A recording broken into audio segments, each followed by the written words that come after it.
जय भीम।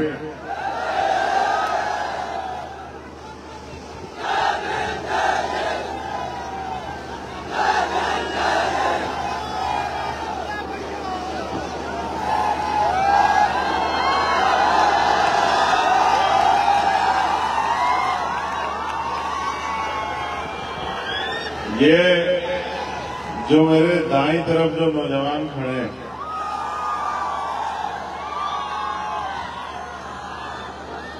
अब तो हमने आपको देख लिया, अब तो बैठ जाओ।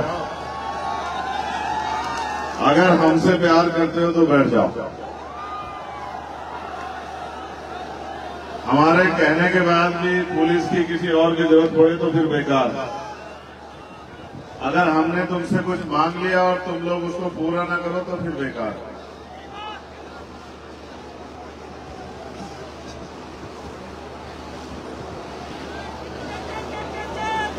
बैठ जाओ। तुम्हारा नाम नहीं लिया गया? ये बाईं तरफ वालों को भी देख लिया मैंने। अब इनसे भी मेरा आग्रह है कि वो बैठ जाए। मैं समझ गया नारा लगाने का मतलब ये होता है कि अपनी तरफ ध्यान आकर्षित करना। तो ध्यान आकर्षित हो गया, लेकिन अब बैठ जाओ। अब कोई खड़ा नहीं रहेगा। जो खड़ा रहेगा माना जाएगा कि वो हमारा आदमी नहीं। यहाँ जो भी खड़ा है उसको हम इसी तरह देखेंगे कि वो हमारा आदमी, क्योंकि जो हमारा आदमी है वो तो हमारी एक बार की बात को मान लेता है।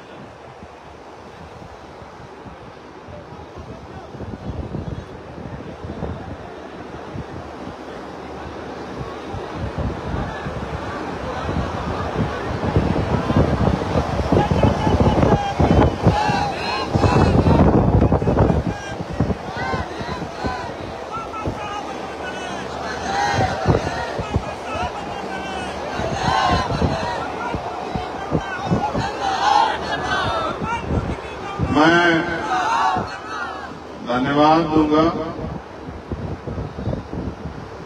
आज के इस कार्यक्रम के जो आयोजक साथी हैं,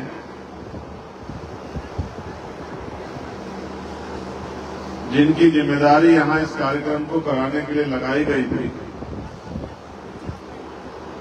भाई राहुल भारती जी, मनोज चौधरी जी, हमारे जिलाध्यक्ष देवेश कुमार जी, इस्लाम राणा जी, पंकज मौर्य जी, वसीर खान जी, अनिल कुमार जी, अजय आजाद जी, राम नेवल बोध जी, केशव राम जी, मिल्कीपुर विधानसभा के अध्यक्ष विष्णु प्रताप जी, गुलशन भारती जी, असलम भाई, ओम प्रकाश, भाई मुकेश गौतम जी, दूधनाथ यादव जी, अमित गुर्जर जी, राजकृष्ण मिथुन जी, हमारे जोन के प्रभारी अवनीश निगम जी, आबिद जी, अरबाबुल हक जी, ब्रजेश यादव जी, हमारे भीम आर्मी से मनीष आजाद जी, सुरजीत कुमार जी, रुपेश राव जी, आलोक बोध जी, करण आजाद जी, संदीप भारती जी, जयनाथ जी, सतीश राज जी, रमेश कुमार जी, विनोद राजवंशी जी, रघुनाथ जी, मोहित आजाद जी। और ये हमारी एक और लिस्ट मेरे पास है ब्लॉक कमेटी की। राम मूरत जी, सिद्धू जी, भोला भारती जी, सत्यम जी, जितेंद्र जी, रमेश जी, डॉक्टर आकाश जी, हरिराम जी, सुभाष जी, धनी आजाद जी, सुरेश आजाद जी, रामचंद्र जी, विशाल अम्बेडकर जी, नीरज कुमार जी, संजय रावत जी। मैं आप सबका बहुत बहुत धन्यवाद करता हूं। मेरे साथ चल के आए पार्टी के प्रदेश अध्यक्ष सुनील कुमार चित्तौड़ जी और महासचिव डॉक्टर आकिब साहब का भी मैं धन्यवाद करता हूं। और सबसे ज्यादा धन्यवाद करता हूं यहाँ उपस्थित इस मिल्कीपुर विधानसभा अयोध्या क्षेत्र की महान जनता का, जो माएं बहनें हमारी बैठी है यहाँ, इनका धन्यवाद। हमारे नौजवान साथियों का धन्यवाद और जिम्मेदार साथी हैं उनका भी धन्यवाद। अब मुझे नहीं पता कि ये टेंट कैसे अधूरा है, हवा में उड़ गया या नहीं लगा, तो मुझे जानकारी नहीं है। इसकी जानकारी आपको ज्यादा हो सकती है, लेकिन मैं कोशिश करूंगा कि कम समय में अपनी बात खत्म कर दूं, जो आपको ज्यादा परेशानी का सामना न करना पड़े। और मेरा ऐसा भी विश्वास है कि जिस उद्देश्य के लिए मैं यहाँ आया हूँ, आप मेरे उस उद्देश्य को भी समझेंगे। अपनी बात को शुरू करने से पहले मैं नमन करूंगा बाबू मित्र सेन यादव जी को, जिन्होंने अयोध्या में बहुजन मूवमेंट को घर घर तक पहुंचाने का काम किया। सम्मानित साथियों, आज इस अवसर पे बहुजन समाज में जन्मे सभी संतों, गुरुओं और महान पुरुषों को भी मैं नमन करता हूं। ये ब्लैक कलर की गाड़ी किसी की खड़ी हुई है, स्कॉर्पियो, कोई साथी देख के इसकी लाइट बंद करवा दे। लाइट है, रिफ्लेक्शन है, मुझे नहीं पता। हाँ, लाइट भी बंद होगी, ठीक है, बैठ जाओ। कोई महान पुरुष उसमें शायद होगा जिसने लाइट जला रखी है। महान पुरुष ऐसे थोड़ा ही पहचान आते हैं, अपने कर्मों से पहचान आते हैं। बाकी तो सब लोग एक जैसे ही रखते हैं। बैठ जाओ, अगर तुम खड़े होंगे तो छोड़ देंगे माइक, आज अभी यही गए। अगर तुम में से एक भी खड़ा हुआ तो याद रखना, बात बीच में छोड़ देंगे। बैठ जाओ। और तुम लोग भी मत खड़े रहते, वॉलेंटियर साथी पीछे आ जाओ, वहां से हटो। तुम लोग तुम्हें देख के खड़े हो रहे वो लोग। बस अब तुम में से एक भी खड़ा नहीं दिखना चाहिए। तुम में से एक भी खड़ा दिखा तो समझो वहीं बात रोक दी जाएगी, और जो खड़ा हो जाए उसको आराम से बिठा लेना। ये देखो, ये धूप में तुमसे ज्यादा ताकतवर तरीके से बैठे। तो बहुजन समाज में जन्मे सभी संतों, गुरुओं और महान पुरुषों को नमन करते हुए मैं आज यहाँ मिल्कीपुर में अयोध्या जिले में आपके बीच आपसे और यहाँ उपस्थित हर एक व्यक्ति से, और यहाँ से जाने के बाद जब आप गांव देहात में लौटोगे तो मेरे संदेश को आप लोग लेके जाना, इसके लिए हमने सभा बुलाई। मैं यहाँ आपको कुछ देने के लिए नहीं आया, मैं यहाँ आपसे कुछ मांगने के लिए आया। और मांगने के लिए इसलिए आया हूँ क्योंकि ये लोकतांत्रिक देश है और जनता के हाथ में सबसे बड़ी ताकत है। आप ऐसे करके देखोगे तो आपको अपने हाथ खाली दिखाई देंगे, लेकिन जब 5 साल में एक बार समय आता है कि आपकी उंगलियों में जो ताकत है उसका आप प्रयोग करो। अगर आपने वो प्रयोग मेरे कहीं से कर लिया तो मैं लिख के देता हूं कि आपके हाथ खाली नहीं रहेंगे कभी भी। आपके हाथ में अधिकार होंगे, सम्मान का जीवन होगा, और कोई किसी तरह की मुसीबत आपके आसपास नहीं आ पाएगी। क्योंकि लंबे समय से हम लोग व्यवस्था का दरवाजा खटखटा रहे हैं। कभी किसी पार्टी से, कभी किसी नेता से उम्मीद करते हैं कि वो हमारी आवाज को उठाएगा, कभी किसी व्यक्ति से, कभी किसी विचार से उम्मीद करते हैं कि इनके जरिए हमारा भला होगा, लेकिन ये सच नहीं है। अगर आप चाहते हैं आपका भला हो तो भला तभी संभव है जब आप डॉक्टर बाबा साहब अम्बेडकर के संविधान को इस देश में लागू कराओ। जब इस देश में डॉक्टर बाबा साहब अम्बेडकर का लिखित संविधान लागू होगा और देश संविधान के हिसाब से चलेगा, तभी जाके आपकी जिंदगी में बदलाव आएगा। और संविधान को लागू वही करा सकते हैं, संविधान को जिम्मेदारी से वही चला सकते हैं जो सत्ता में होते हैं। लोकतंत्र में वोट के आधार पर सत्ता तय होती है। इतनी भारी संख्या में नौजवान यहाँ आए हैं और वहाँ ऊपर कोने कोने तक बैठे हैं, इधर भी बहुत दूर दूर तक पूरे ग्राउंड में फैले हुए हैं, वहाँ सामने तो किसी छत पर चढ़ के बैठे हुए हैं।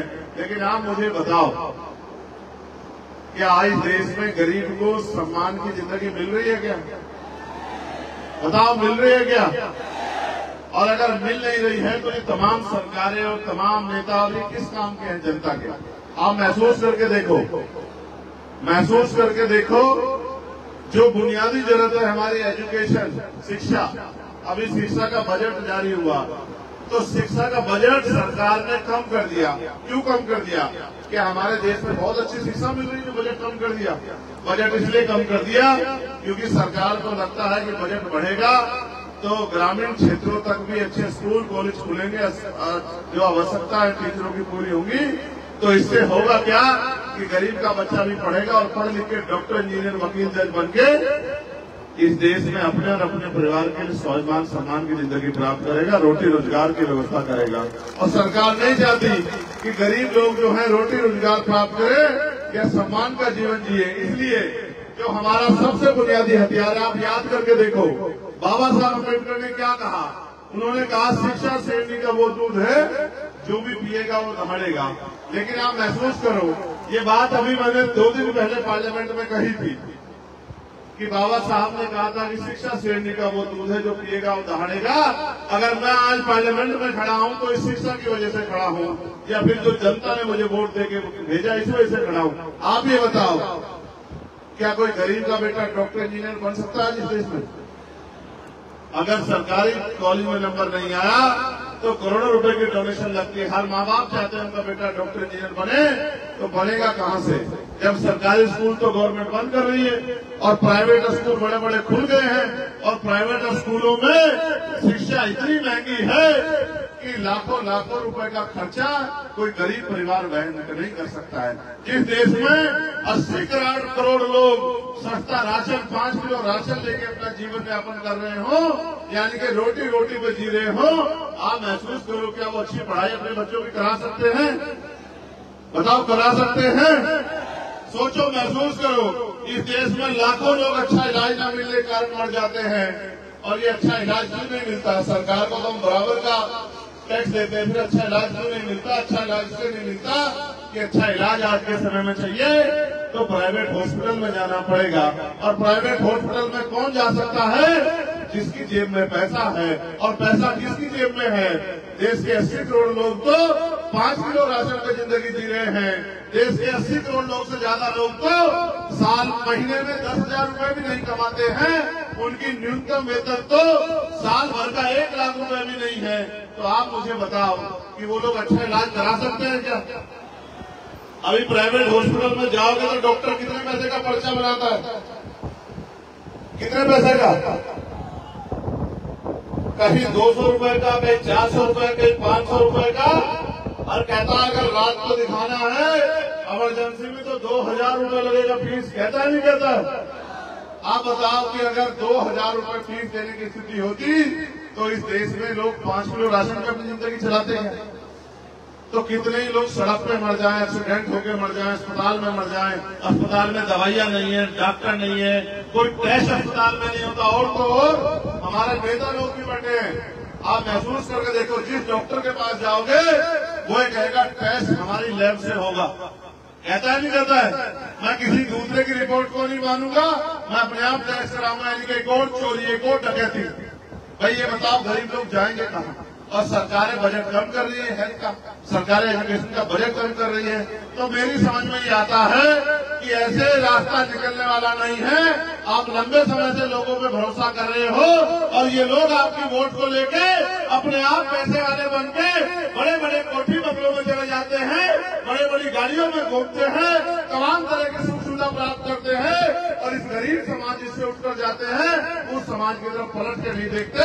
तो आपकी मेरी जिम्मेदारी होती है कि ऐसे लोगों को कुर्सी से हटा के और आपके काम करने वाले लोगों को मौका दिया जाए। आज मैं जब ये देख रहा हूँ नौजवानों को, तो मुझसे मीडिया के लोग कहा करते थे 1 साल पहले, और क्या कहते थे कि चंद्रशेखर आजाद साहब आपके साथ तो सब नौजवान लोग लगे हुए हैं, ये नौजवान लोग क्या कर लेंगे? तो मैं इनसे कहता था कि संघर्षों के साए में घनघोर जवानी पलती है और जिस ओर जवानी चलती है उस ओर जमाना चलता है। ये मेरी बात को मानते नहीं थे, लेकिन जब नगीना में आपने अपने मेहनत प्रयास से और अपना सांसद जिता दिया तो अब ये लोग मुझे कहने लगे हैं कि ये नौजवान तो अब उत्तर प्रदेश की काया बदल के रख देंगे। ये नौजवान तो जब इन्होंने सांसद जिता दिया तो अब ये अपने विधायक जिता के भी अपनी राजनीतिक ताकत उत्तर प्रदेश में बना सकते हैं और गरीब को उनका हक अधिकार दिला सकते हैं। तो ये जो जवानी या नौजवान बैठा है, मैं इनसे पूछना चाहता हूँ, क्या ये गरीबी बेबसी की जिंदगी अच्छी लग रही है? क्या इस गरीबी बेबसी की जिंदगी में मजा आ रहा है? कभी आपने मुख्यमंत्री जी की रैली देखी है क्या? अगर देखी हो तो बताओ, ऐसा टेंट होता है क्या? ऐसा टेंट होता है क्या? और कैसा टेंट होता है? हमारे बदन पे पहने हुए कपड़ों से भी अच्छे कपड़े का टेंट होता है नहीं होता बताओ? और बड़े बड़े सोफे, एसी, कूलर और ये और वो और पानी और सब चीज। और यहाँ देखो, क्योंकि ये गरीबों की रैली है, गरीबों की, ये गरीबों की, कमजोरों की रैली है, इसमें ना टेंट है, ना बड़े बड़े गद्दे कुर्सियां हैं, ना एसी लगा हुआ है, पंखा भी, लाइट चली गई ऐसा लग रहा है। उत्तर प्रदेश में वैसे तो लाइट आती नहीं है, और आती भी है तो सोने के तारों में आती है। बिजली का बिल इतना आता है कि गरीब की जेब कट जाती है। तो पंखे भी जो चल रहे हैं इस हवा से चल रहे हैं जो कुदरत चला रहे हैं। मैं आपसे कहना चाहता हूं, हम तो मेहनतकश लोग हैं, किसान मजदूर समाज से आते हैं। हमने तो इससे पूरे दिन देखे हैं, गर्मियों में पसीना बहा बहा के कुछ पैसे कमा के अपने पेट का, अपने परिवार का पेट पाला है। ये गर्मी हमारा कुछ नहीं बिगाड़ सकती। लेकिन मैं आपसे पूछना चाहता हूं, क्या इस देश में हमें सुख सुविधा लेने का अधिकार है या नहीं है? क्या हमें सम्मान से जीने का अधिकार है या नहीं है? क्या हमारी माँ बहनों को इज्जत की जिंदगी जीने, सम्मान की जिंदगी जीने का अधिकार है या नहीं है? बताओ। कितने लोग चाहते हैं कि हमें गरीबों को भी, दलित, पिछड़े, कमजोर समाज के लोगों को भी इज्जत की जिंदगी मिलनी चाहिए। जरा हाथ उठा के बताओ। हाथ उठाने को कहा, खड़े होने को नहीं कहा। और खड़े होने के साथ क्या शर्त थी पता है या नहीं पता है?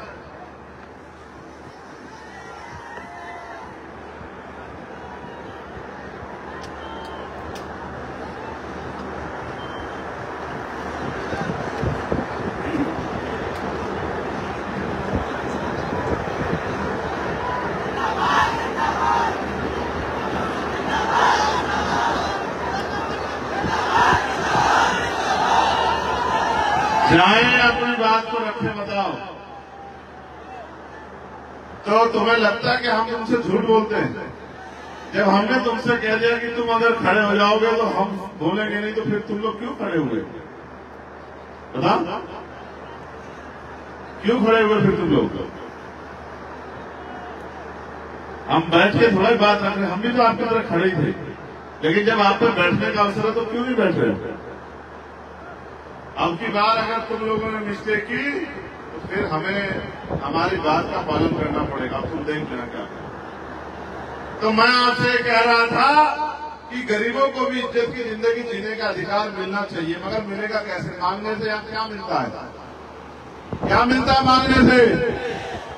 मांगने से मिलती है भीख, और भीख मांगने वाले क्या कहते हैं? तो कब तक आप इस भीख के चक्कर में पड़ जाओगे? लोकतंत्र में वो शक्ति है कि जो हाथ आपका आज मांगने की तरफ है, अगर वोट से ताकत बना लोगे तो मांगने वाले भी लोगे देश में, देने वाले बन जाओगे। जिस दिन देने वाले बन गए उस दिन आपको गर्मी में तपना नहीं पड़ेगा। बताओ, नौकरी देने की शक्ति किसके पास है? मेरे पास है या सरकार के पास है? बताओ। बताओ, रोजगार देने की शक्ति किसके पास है? मेरे पास है, सरकार के पास है? बताओ। बताओ, अच्छा हॉस्पिटल बनाने की शक्ति किसके पास है? मेरे पास है, सरकार के पास है? बताओ।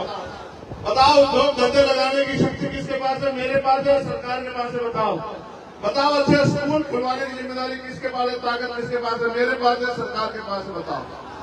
सब कुछ तो सरकार के पास है। और आप अगर अपनी ताकत नहीं बनाओगे, आप सरकार नहीं बनोगे, तो कैसे बदलाव हो जाएगा भाई?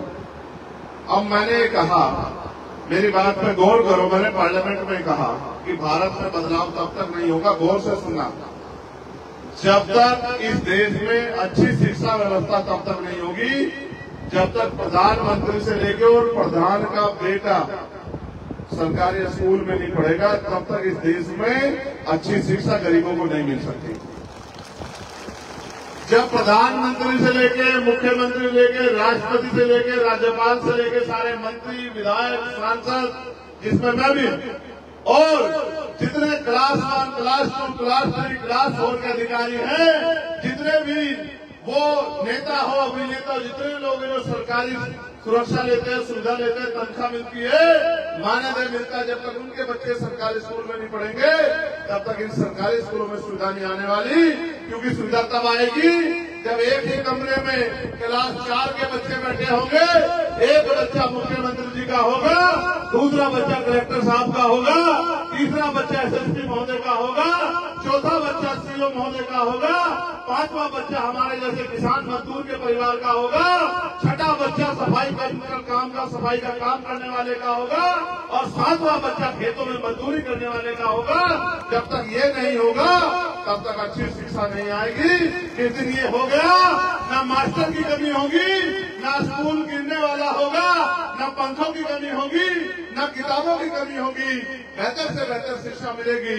ये होगा बदलाव। और फिर अच्छा इलाज कब मिलेगा? जब राष्ट्रपति से लेके और गांव में रहने वाले प्रधान के बच्चे का भी इलाज और उनका खुद का इलाज भी सरकारी अस्पतालों में होगा। तब आएगी सरकारी अस्पतालों में सुविधाएं। कैसे? अगर मुख्यमंत्री जी बीमार हो जाएगा तो नहीं करता, हमारे यहाँ अच्छे मुख्यमंत्री बेचारे बीमार हो जाएं, लेकिन क्योंकि ये तो बीमारी आदमी के साथ होती है, मैं उदाहरण के तौर पर कह रहा हूँ, अगर कोई भी नेता बीमार हो जाए और उसको प्राइवेट हॉस्पिटल में ना जाने जाए, सरकारी हॉस्पिटल में लाया जाए, तब उसको पता लगेगा कि सरकारी हॉस्पिटल की स्थिति कैसी है, ना डॉक्टर है, ना दवाई है, ना कुछ है, ना कुछ है। तब जाके बदलाव होगा जब जिलाधिकारी को बीमारी होने पे जिलाधिकारी सरकारी अस्पताल में इलाज कराएगा।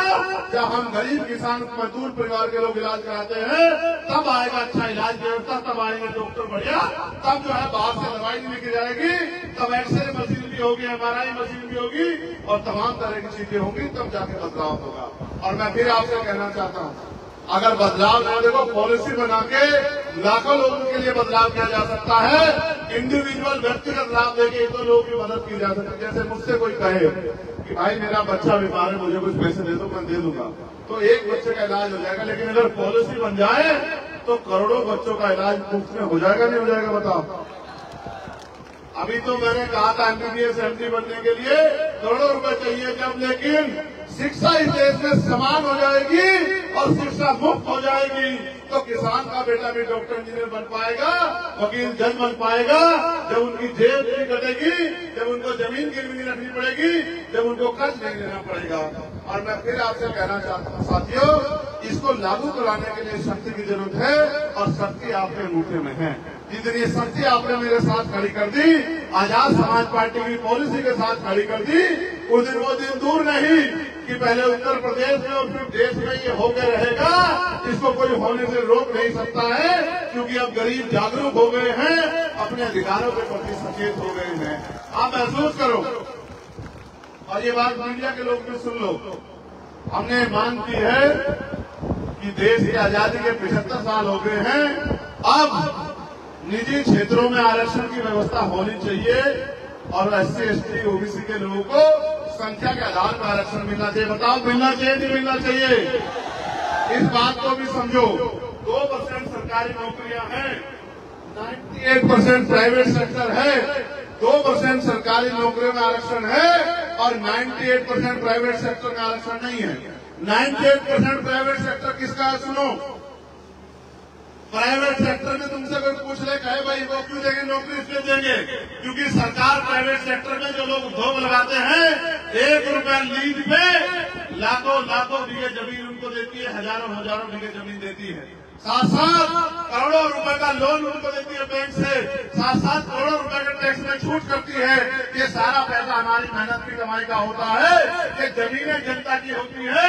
जब ये जमीनें आप उनको देते हो, छूट देते हो, टैक्स में जो छूट देते हो और लोन देते हो, तो जनता का पैसा जब उनको देते हो तो जनता को हिस्सेदारी भी उसमें मिलनी चाहिए। इसलिए मैं कहता हूँ कि निजी क्षेत्रों में आरक्षण की व्यवस्था होनी चाहिए।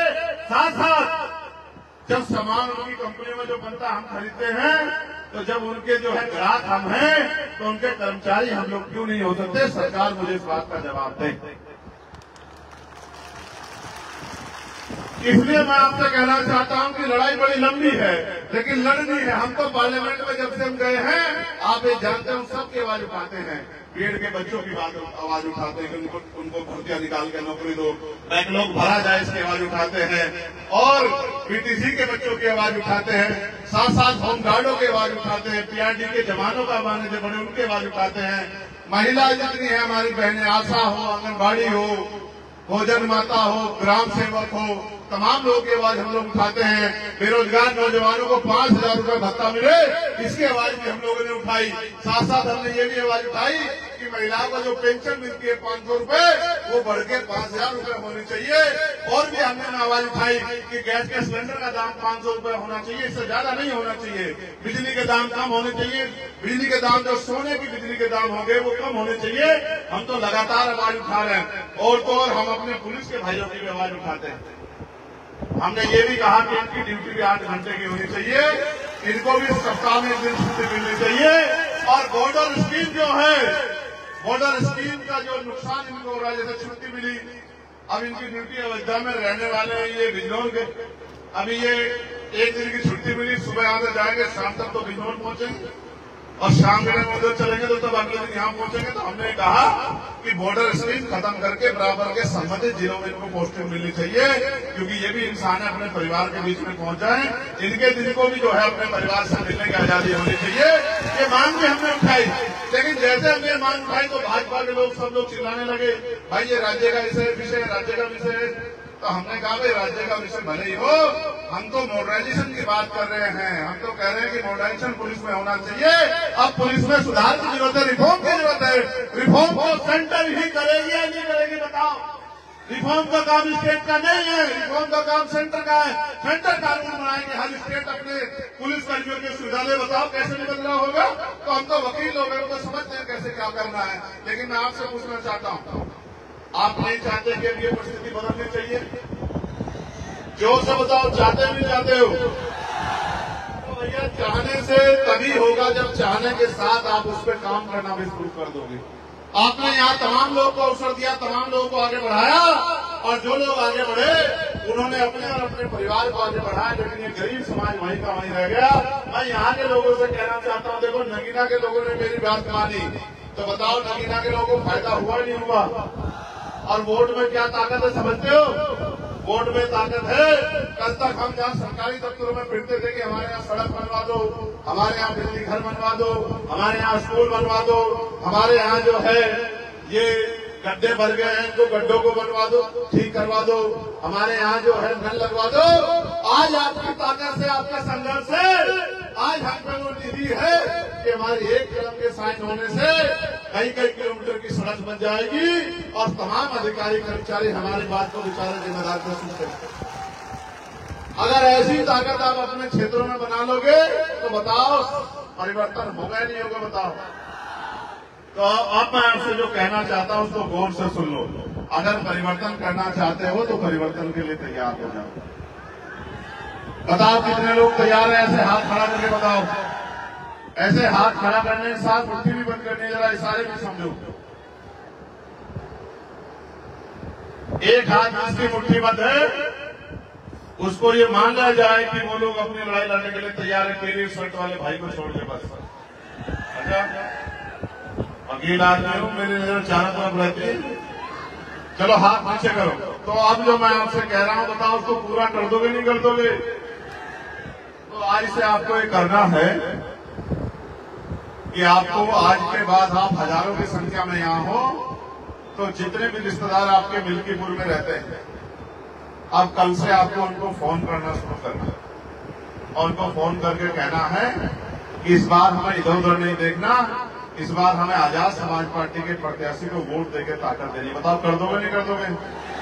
और जितने नौजवान यहाँ हैं, और नौजवान में तो इतनी शक्ति है और नौजवान तो देश की सेवा बॉर्डर पर करता है। मैं नौजवानों से कहना चाहता हूँ बताओ एक दिन में 2 लोगों को तैयार कर दोगे नहीं कर दोगे? तो आज आप यहाँ हजारों की संख्या में हो, एक दिन में 2 लोगों को तैयार करोगे, मेहनत मजदूरी करके घर चलाने के लिए, रूखी सूखी रोटी खाने के लिए, जो सदियों से चला रहा है, कई घंटे काम करते हो, इज्जत की जिंदगी के लिए 1 घंटा लेकर रोज काम करोगे और रोज 2 लोगों को भी तैयार कर दोगे तो 1 महीने में कम से कम 1 लाख लोग तैयार हो जाएंगे। और जब 1 लाख लोग तैयार होंगे और जिस दिन वोट डलेंगे और आपने आजाद समाज पार्टी का बटन दबा दिया तो बताओ असेंबली का जो एमएलए है, जो हमारा मेंबर ऑफ लेजिस्लेटिव असेंबली है, कौन किसकी पार्टी का जीतेगा? बताओ किसकी पार्टी का जीतेगा? बताओ। और जब आजाद समाज पार्टी का मेंबर ऑफ लेजिस्लेटिव असेंबली जीतेगा तो आप ये बताओ कि आपके हिस्से में इज्जत सम्मान आएगा नहीं आएगा? बताओ। बताओ आपकी बात को कहने वाला लखनऊ में कोई होगा नहीं होगा? जिस तरह से दिल्ली के बाद दिल्ली वालों से आपका अकेला चंद्रशेखर लड़ रहा है, तो यहाँ से मिल्कीपुर से भी एक दूसरा चंद्रशेखर जाके मुख्यमंत्री जी के सामने अपने लोगों के अधिकारों के लिए आपसे आंख मिला के आवाज खड़े करेगा नहीं करेगा? बताओ बताओ, चाहते हैं नहीं चाहते हो ये? तो अब तुम लोग चुप रहना, सिर्फ महिलाओं से बात होगी। आप ये बताओ, हमारा निशान आपको पता है नहीं पता अभी तक? क्या है निशान? जोर से बताओ, आवाज क्यों आ रही है? अभी नहीं आई मुझे बात, चुप रहो, इसको बोलने दो बस। नहीं, मुझे नहीं सुनाई दे रहा, जोर से बोल के बताओ। मुझे तो पता नहीं, कुछ कौन सा सुनाई दे रहा, बताओ क्या जाए, बताओ। जोर से नहीं बोलोगे तो मालूम है नहीं, मुझे सब सुनाई दे रहा है, लेकिन जब तक जोर से ये माइक में क्या होगा? हाँ बोलो, दो माइक दो। बताओ क्या है निशान? बताओ निशान क्या है? बताओ बताओ, हमारा निशान क्या है? बताओ। पीछे वालों को तो पूछो, किसी को पता है?